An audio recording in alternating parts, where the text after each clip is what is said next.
Bom dia, boa tarde, boa noite, boa madrugada. Vamos dar isso que é mais uma aula, ou, na verdade, melhor dizendo, é a primeira aula de direito do nosso cursinho para a primeira fase da OAB. No caso, é uma aula resumo. Nós tivemos uma aula de 3 horas desse conteúdo, e agora nós temos uma aula resumo. Rafael, você tá com o cabelo do Elvis Presley, né? Então você viu, penteou o lado errado e pautora. Elvis Presley, Rafinha.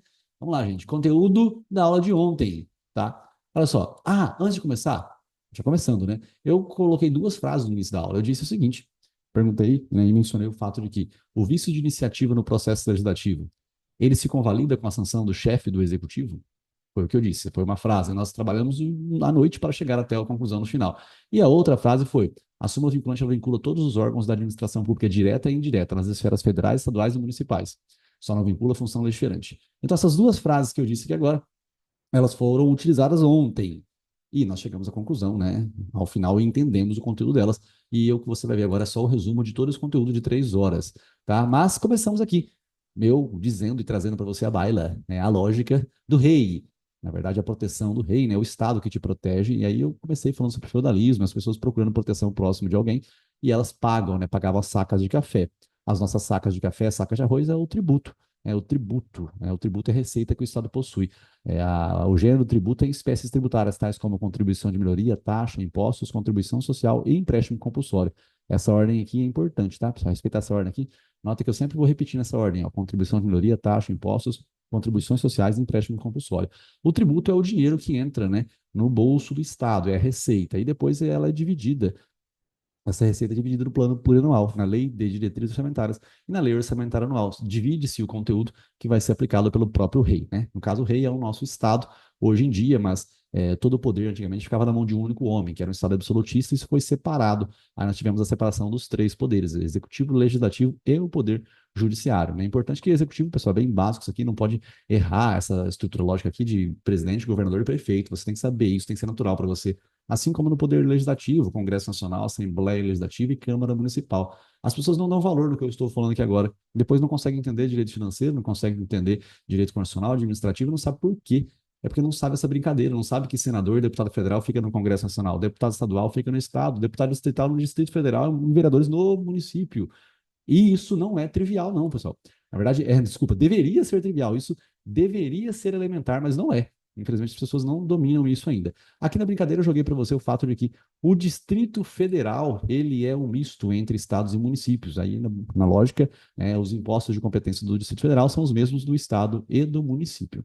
Tá bom? Olha só, esse processo aqui é muito importante entender. Os órgãos do judiciário, a primeira vez que eu desenhei foi isso aqui. Essa é a justiça comum, o STJ é a Justiça Comum, TJ, TRF, juiz federal, e a Justiça Especializada é essa daqui, especializada em trabalhista, eleitoral e militar.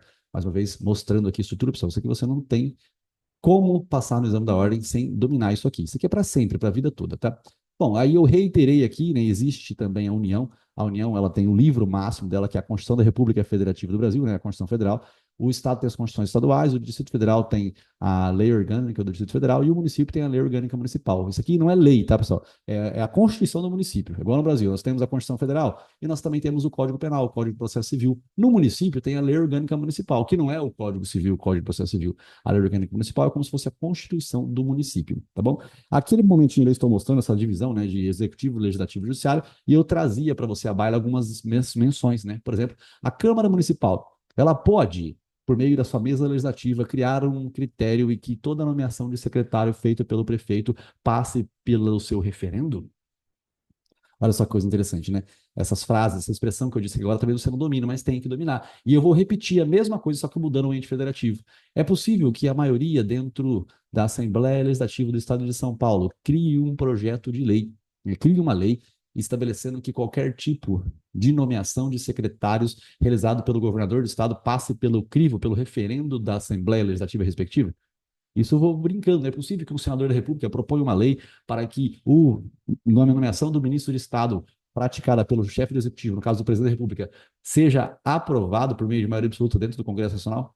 Eu falei a mesma coisa, ó, Congresso, né, presidente, Assembleia, governador, prefeito e Câmara Municipal. E, obviamente, né, essa logística de poder executivo e poder legislativo, cada um cuida da sua própria vida, ninguém mexe na vida do outro. Aqui eu mostrei a desconcentração administrativa nada mais é do que o presidente delegando as suas funções internamente, né? A União é uma pessoa, o Estado é uma pessoa, todo mundo tem uma pessoa, né? E aí dentro da pessoa tem órgãos, tá bom? Aí o presidente está aqui, o governador, o prefeito, eu mostrei na divisão, aqui sempre sedimentando, mostrando de novo mais uma vez aqui uma coisa interessante, né? Que eu falei que o aluno fez uma pergunta um dia que foi simples e tal, e a hora que eu expliquei isso aqui, todo mundo ficou super prestando atenção de novo, né? Entendendo. Você vê que parece bobeira, mas a pessoa não sabe o que é Congresso Nacional, o que é Assembleia Legislativa e o que é Câmara Municipal. Só é um prédio, né? É um prédio que tem pessoas dentro trabalhando com leis em si, tá bom?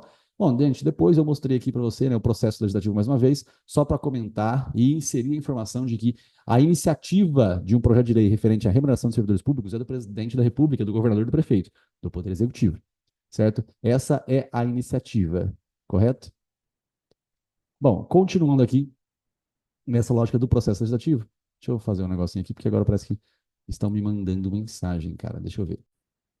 Vamos continuar, né? Senão eu perco o fio da meada aqui, né? Aí fica ruim. Mas eu estava dizendo que o chefe executivo, né?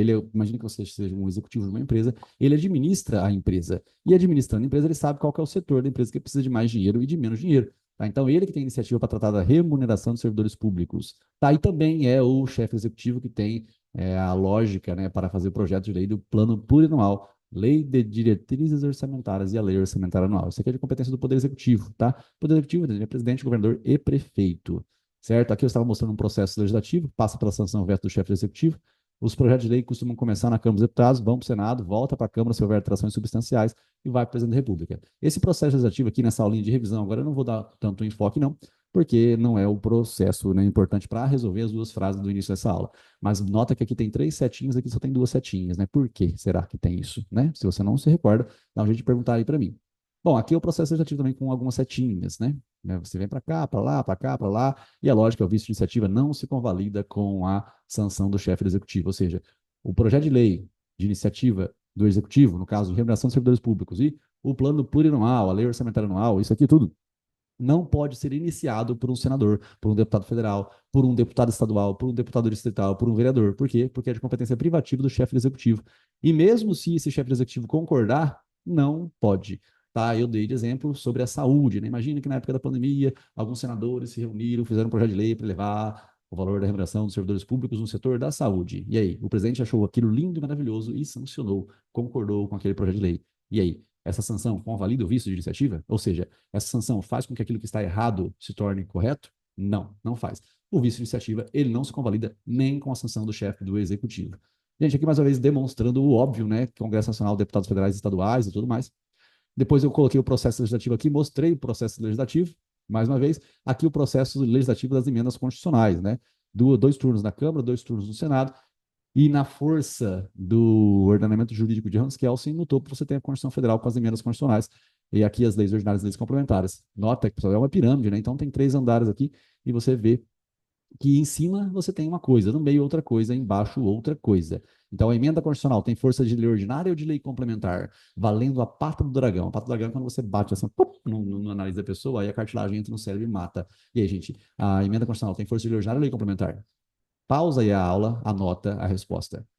Voltou? Se errar, você tem que apanhar, mano. Puta que pariu. Olha pra porra do degrau aqui, caralho. Ó, ó. Constituição Federal, emenda constitucional. Leis ordinárias e complementares. Outro degrau. Então, a emenda constitucional não tem força de lei ordinária nem de lei complementar. A emenda constitucional tem força de Constituição. Tá? E mesmo assim, ela pode ser inconstitucional se a votação aqui não for correta por 2 turnos, 3/5 dos votos em cada um dos turnos. Tá bom? Bom, depois eu tive que falar sobre a função típica e atípica dos 3 poderes, mostrar o básico, né? O executivo administra, o legislativo legisla e o judiciário julga. E aí nós temos as funções atípicas, né? O processo de impeachment, julgamento pelo Poder Legislativo, criação de sistemas de distribuição de processo dentro do Poder Judiciário é regimento interno, e a medida provisória é a função atípica do Poder Executivo. Legiferar é o quê? É criar lei. Lei, seja ela definitiva, seja ela provisória. O Poder Executivo ele pode fazer medida provisória. Quem que é o Poder Executivo, gente? O Poder Executivo é presidente, governador e prefeito. Tá? Então, legiferar é a capacidade de criação de leis. E aí, nessa brincadeira toda, eu tive que explicar também o que é súmula vinculante. Primeiro, eu expliquei o que é jurisprudência. É uma justiça prudente. Então, a prudência tem que ser feita pelo judiciário. Prudência, juris, que são os juízes prudentes. Isso aqui são várias decisões reiteradas. O resumo da jurisprudência é a súmula. A súmula, todos os tribunais podem fazer, inclusive o STF, mas somente súmula vinculante é feita pelo Supremo Tribunal Federal.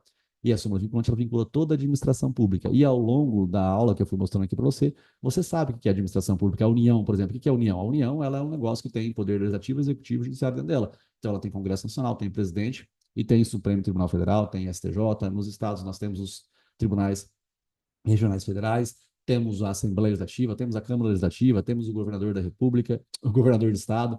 Todo esse pessoal se submetem à súmula vinculante, o controle. E tudo isso é dominado pela súmula vinculante. Mas nessa brincadeira lógica aqui, se você prestar atenção, se a súmula vinculante tem tanto poder assim, então a gente vai viver igual naquela época do Estado absolutista, em que o rei ele dominava tudo, o legislativo, o executivo e o judiciário. Então, se a súmula vinculante domina tudo, o legislativo, o executivo e o judiciário, como é que fica? Nós temos um novo rei, que são os 11 ministros do Supremo Tribunal Federal, né? Na teoria, não é verdade. Por quê? Porque a súmula vinculante ela não vincula a função legiferante, porque a função legiferante é a capacidade de criação de leis. Por exemplo, o prefeito pode criar uma medida provisória contra o teor de uma súmula vinculante? Pode, por quê? Porque a medida provisória é a função atípica, é a função de legiferar, é a função legiferante. Medida provisória vale por 60, prorrogável por igual período, pode ser que dure mais de 120 dias, se eventualmente cair na época do recesso parlamentar, seja como for, medida provisória, ela pode ser contrária ao teor de súmula vinculante? Pode. E é possível que o Congresso Nacional faça uma lei contrária ao teor de uma súmula vinculante? Sim. Por quê? Porque a súmula vinculante ela não vincula a função legiferante. Então, gente, é isso. Espero que eu tenha agregado alguma coisa para você. Se você gostou dessa aula, encaminhe para um colega. Qual que for ser farda depois de um estudo, um beijo magro, tamo junto, tchau.